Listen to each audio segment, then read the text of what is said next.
Greetings from Tromaville. This is Lloyd Kaufman, president of Troma and creator of the Toxic Avenger. You know, folks, when we're not making those great movies like Tromeo and Juliet and Return to Nukem High, we like to listen to the Horror Drunks podcast, because Horror Drunks podcast is the best podcast about it. Poetry, interpretive dancing, and Walt Whitman. You're listening to the Horror Drunks You're listening to the Horror Drunks podcast. This is John Russo, screenwriter of Night of the Living Dead and many other movies and books, and this is just a great station that you should listen to. So tune in, and if you don't, I'll come and I'll kill you. Hey man, thrill me. You better watch shit. Watch. hey, better tune in to Horror Drunks podcast, or I'm coming after your asses, wherever you are. Hey, this is Tom Atkins. Thrill me. You better tune in to the Horror Drunks podcast. It's Miller time, baby.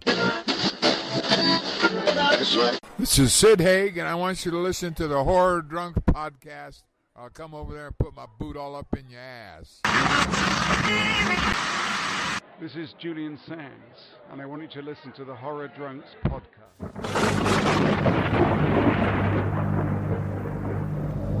There'll be food and drink and ghosts, and perhaps even a few murders. You're all invited.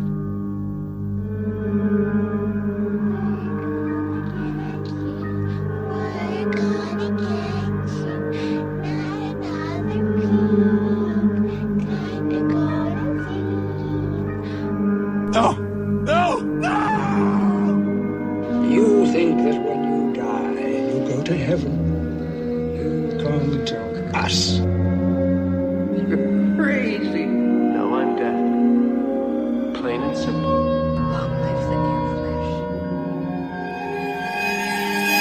Got good news and bad news, girls. The good news is your dates are here. What's the bad news? They're dead. Your father raised my son!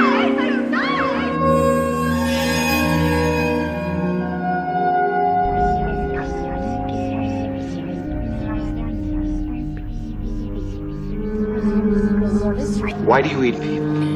Not people. Brains. Why? Pain.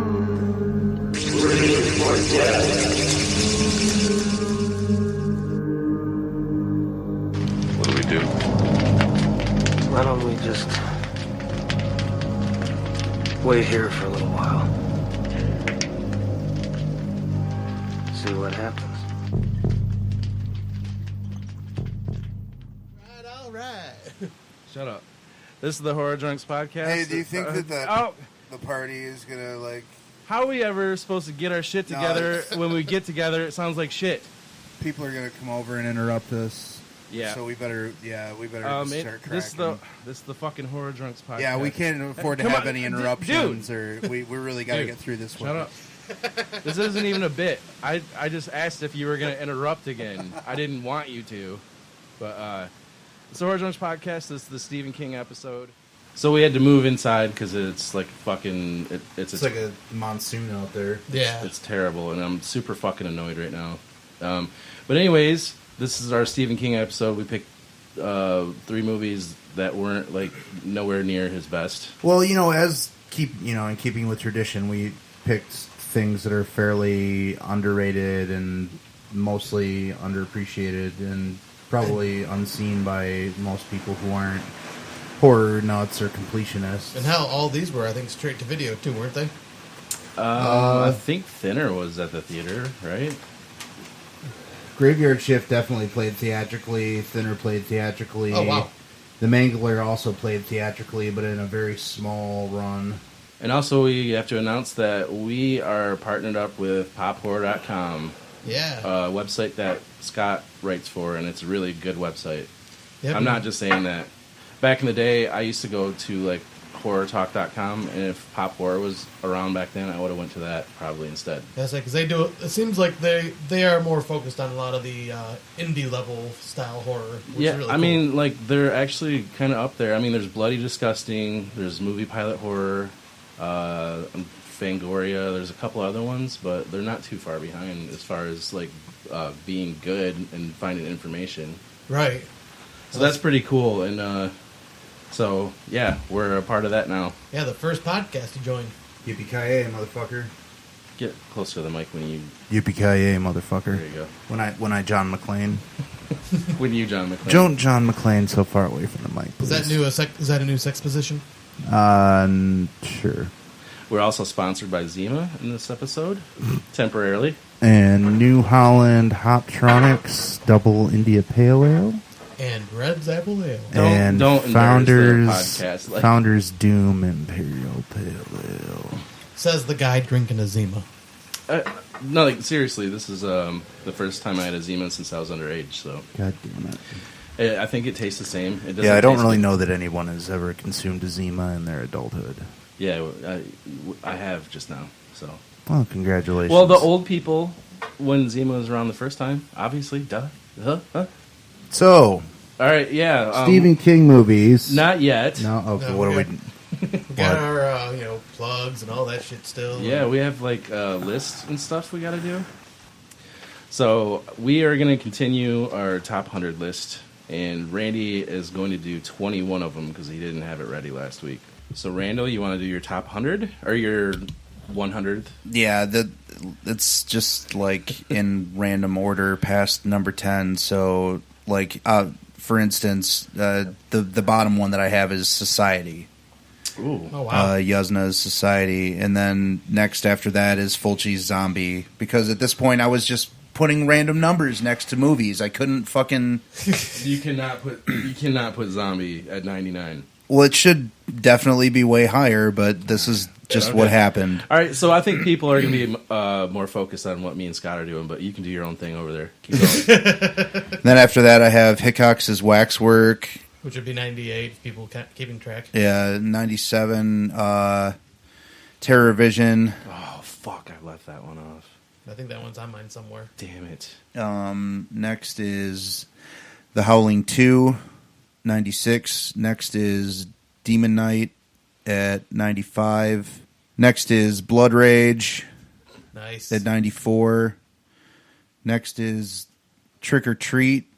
Or? Trick or Treat. Okay. As in Sammy Kerr and, heavy metal horror. Actually, last episode, because I had to listen back to when I edited it, you mentioned Trick or Treat. That didn't make your top 100. You said that on the podcast. I didn't think that it did, but I went back through and reevaluated some things, and it did. Are you up on the numbers, Scott? What is he at now? You're at number 96. Okay, next is Cannibal Ferox. Make Them Die Slowly. Make Them Die Slowly. Nice. I still need to see that. Giovanni Lombardo Radici. John Morgan in Make Them Die Slowly. That's how you should say it. We're in America. Next I have Nightbreed. It's on my list. Then I have Last Man on Earth. That's number 93. Then I have Return of the Evil Dead, which is the sequel to Tombs of the Blind Dead. 92, 91. Horror of Dracula, the first Hammer Dracula film. That's one starring Christopher Lee. Yeah, Christopher Lee and Peter Cushing. Then I have The Dead Zone, which is my second favorite Stephen King movie. It's a Cronenberg film. I'm going to call you out if you say two other Stephen King movies. Well, I know he doesn't do that. Well, no, I was going to say, but I think that was number 90. So. Oh, that's it. So we get. Oh no. Yeah, I have Well, you're caught up. I thought I was doing 20 this week, and yeah. Well, we're all taking turns. Oh, yeah, okay. You fucking narcissist. No. There was. What's your 89th favorite? The Company of Wolves, Neil Jordan. Oh wow, that wasn't even close to my list. I wanted it far away from my list. Mine was it was close, but no. Hold on, we're going on this way. Oh no, I'm just saying it was close. Oh, okay. I'm just saying right. about his movie. My number 89 is Frank Henenlotter's 1982 Basket Case. That's a good one. I love... That one's not on mine. I chose a different Henenlotter film. I love the New York setting with Henenlotter films, and I love Belial's scream. So great. Scott, 89? 89, I think you said this on your earlier 90s part of the list, Grindhouse. Oh, yeah, you cheated too. I mean, just the experience of that in the theater was fucking great. Yeah, it was. I don't think I've watched it more than one other time, both of them after that, but yeah, it wasn't exactly exciting as in the theater, especially with the previews. Right, the previews and then being with an audience. 88, Randall. Creature from the Black Lagoon. Oh, nice. Universal guy. First Universal on the list. Yeah, we don't need to talk about that. Number 88 for me, Theater of Blood, 1973, Vincent Price. Nice. And we just covered it a month ago. Yeah, about 4 episodes ago. Yeah. A lot of Price on my list, but that's not one of them. And then number 88 for me is The Frighteners. That's a good one. It didn't make my list, though. Yeah, Jeffrey Combs' performance and Jake Busey. Peter Jackson's second worst film. Nah. That's not even close to being true. He did that whole Hobbit trilogy. Right. And all of those are worse. I've never seen them, though. Yeah, they're bad. Number 87, Randy. Michelle Suave's The Church. Nice. Love that movie. The Ogre. Or Demons, it was supposed to be Demons 3. 3. Yeah. Which I don't understand the whole... Lamberto Bava and him are probably friends, but I don't understand why that would be considered Demons 3. Or they were going to market it as Demons 3, but for... I mean, some of the people in the church become possessed or whatever, but... And yeah, it's Italy, and look how many times they ripped off and added sequels to Evil Dead. No, I know. I mean, even fucking Dawn of the Dead and Zombie. But we're at 87. 87. I picked Takashi Miike's Audition, 1999. Nice. It's a good one. Not on my list, though. Very, very, very slow burn. Yeah. But the last fucking 15, 20 minutes is worth it. Scott? My number 87 would be American Mary. I haven't seen it. It's a good body horror film. Yeah, it's really good. Catherine Isabel, though, yeah. I know she's in it. Yeah, that's the only good thing that those Soska sisters have done. Yeah, for the way higher parts of my list, there's a lot of newer-ish films from 2000s. Mm-hmm. Next up for me is Frank Henenlotter's Brain Damage. Nice. Such a good movie. Yeah, that's his best one. I like Basket Case a little bit better. Next one is 86. Yep. I have 1980 Altered States. It's a good one. And I'm surprised it was that low, though. Well, for you. Yeah, I mean, because we did this. This is our lost episode. We did a drug episode. It didn't save, and we did this, and I think I scored it a 9, maybe a 9.25. I really love the psychedelic theme around it. Lots of cool blasphemous stuff in it too. Mm-hmm. Yeah, I ended up finding it on DVD shortly after, and I sensory deprivation and psilocybin. Come on, go ahead, Scott. All right, and my number 86 is Adam Green's Hatchet. Oh, speaking of, I'm on psilocybin right now, and I'm feeling funny. Yeah, me too, but I don't feel nearly as funny. I'm very desensitized to mushrooms to the point where it feels like I'm hanging out with an old friend. I don't know. That's the way it makes me feel. My number 86 was Hatchet. Hatchet's pretty good. Not on my list, though. It's a cool watch, but I don't... Well, I have to take off Hills... I'm changing from Hills Have Eyes and dropping that off my list because I forgot Cat People.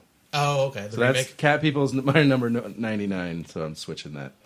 Cat People didn't make my list, but I love it.